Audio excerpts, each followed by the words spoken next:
Hi, welcome to Box on the Box Rock and Celluloid, Bob Brack for short. I'm Edward Box. So today I'm doing one of my little TV recalls.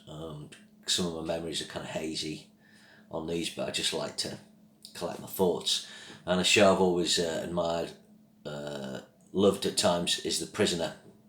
The Patrick McGowan show. This was repeated on Channel 4 in the 80s. That's when I first saw some episodes. Kind of watched it in more depth in the 90s and noughties.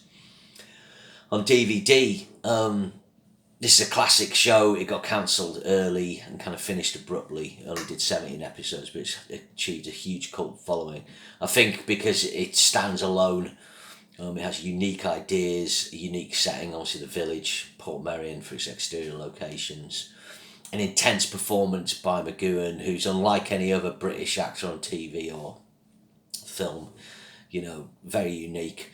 And great supporting actors from me playing the role of number 2 in various episodes. So basically, Patrick McGowan did a show called Danger Man for several years, very successful. He played a spy in it. So the kind of inference in The Prisoner that his character number 6 is kind of like his Danger Man character being transported to the village, which is where spies who want to retire and are allowed to, or whatever, get kind of held captive. They have this big inflatable ball called the Rover, who catches people. It's an allegorical series, so there's kind of hidden meanings and ideas being explored within this spy prison drama, I suppose. And it's really about free will. It's what freedoms does someone have in society. Really in the village, what number 2 is trying to do, and the other members of the village are trying to co-opt number 6 into their way of thinking, their like version mini society in the village, and he wants to be his own man, he wants to do his own thing. Hence he wants to leave the service and retire, but gets, like I say, captured. I would use the term, it's a little bit Kafkaesque. I've seen the Orson Welles version of the trial, but it's the number 2 character represents kind of bureaucracy, and when number 6 goes head to head with number 2 every episode, it's kind of like he's trying to not only break number 2 to find out who number 1 is, but he's trying to penetrate those layers of bureaucracy and so on within the village to get the truth. Yeah. Now it's a spoiler alert, so switch off. But on the final episode, which is crazy, one of the most insane pieces of television ever, he unmasks number 1, and it's actually him.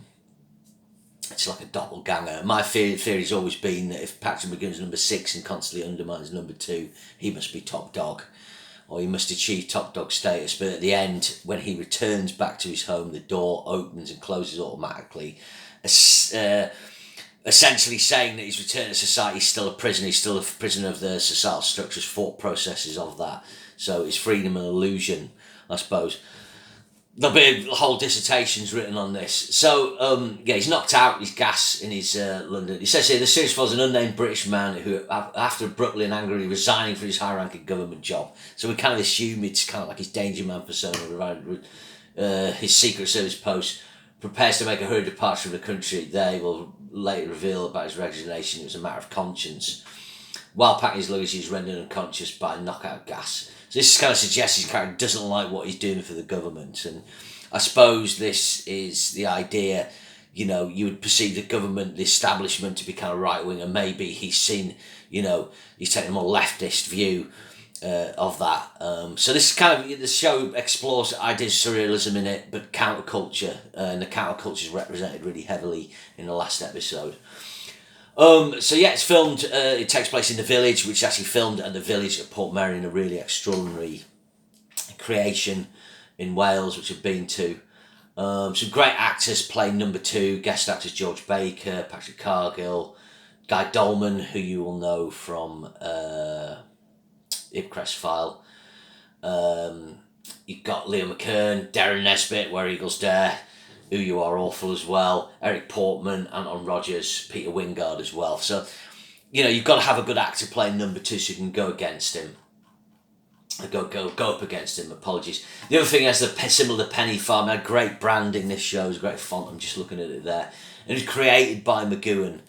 He was very much the auteur of this, I suppose. yeah, and he wrote episodes as well. Didn't direct any, I don't think. No, he did. He directed the last two, apologies, and he actually directed an episode of Columbo and referenced The Prisoner. So what the episodes like, I think the thing with this, rather than going through saying what episodes are great, they're all pretty great. I think it loses its way, not in the last episode, which I think it does lose its way, but in a brilliant way. But there's some kind of funny episodes, later on. The Arrival, The Chimes of Big Ben are great, two great opening episodes. Guy Dolman and George Baker play number 2, and Leo McKern in The Chimes of Big Ben. I think Leo McKern's maybe the most well-known number 2 because he appears in a later episode. A, B and C, Desperate number 2 manipulates number 6 dreams to discover where his loyalties lie. But my favourite early episode is Free for All. Presented with the opportunity, number 6 runs for election to the post of number 2. It's really good. It's, it looks at what is democracy and so on in the village. Then you've got the Schizoid Man. This is number 2 replacing number 6 with an identical duplicate to weaken number 6's sense of reality. Again, a classic kind of sci-fi plot. You see these sort of... The thing is, this kind of fits in with the Avengers and shows like that and the Champions and, those elements of science fiction, but it's just kind of stranger. You got the General, Many Happy Returns, Dance of the Dead. That's quite a cool one.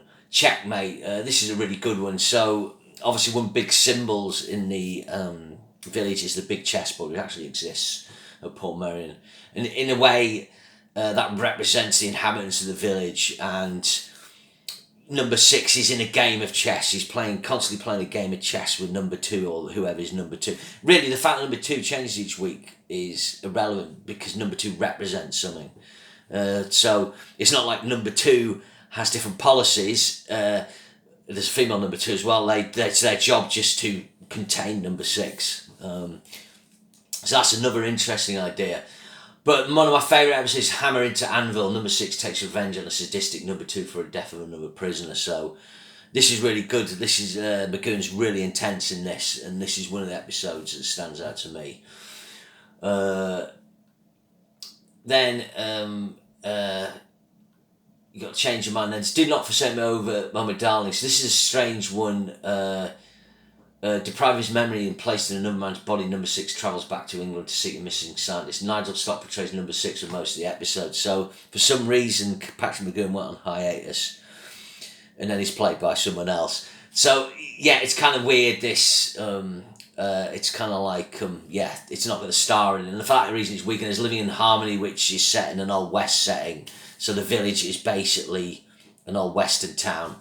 Then there's A Girl Who Was Deaf, which is kind of a pastiche of the Avengers. I think by this point, maybe the powers that be were like, look, we're going to cancel this show, so McGoon, they were kind of throwing everything at it. Again, that's a strange episode. Then you got Once Upon a Time, the penultimate episode, which has Leo McKern coming back as number 2. Number 2 subjects number 6 to degree absolute desperate last-ditch effort to subdue him.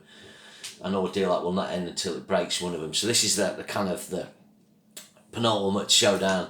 And then you got Fallout, the final episode. I mean, this caused massive problems at the time because people complained. It's a crazy episode. You got Kenneth Griffith as a judge. Some of the dialogue's mental, and you've got an actor called Alexis Canner. I'll just look at this.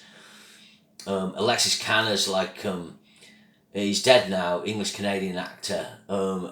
Pretty cool looking guy, and he plays like the youth, the counterculture, the Woodstock culture, Woodstock figure, I would suppose you would say, Carnaby Street figure. But he's in a cross plot with Roger Moore, and he plays a kind of similar kind of character. But he's great in this. Fallout is such an extraordinary piece of TV.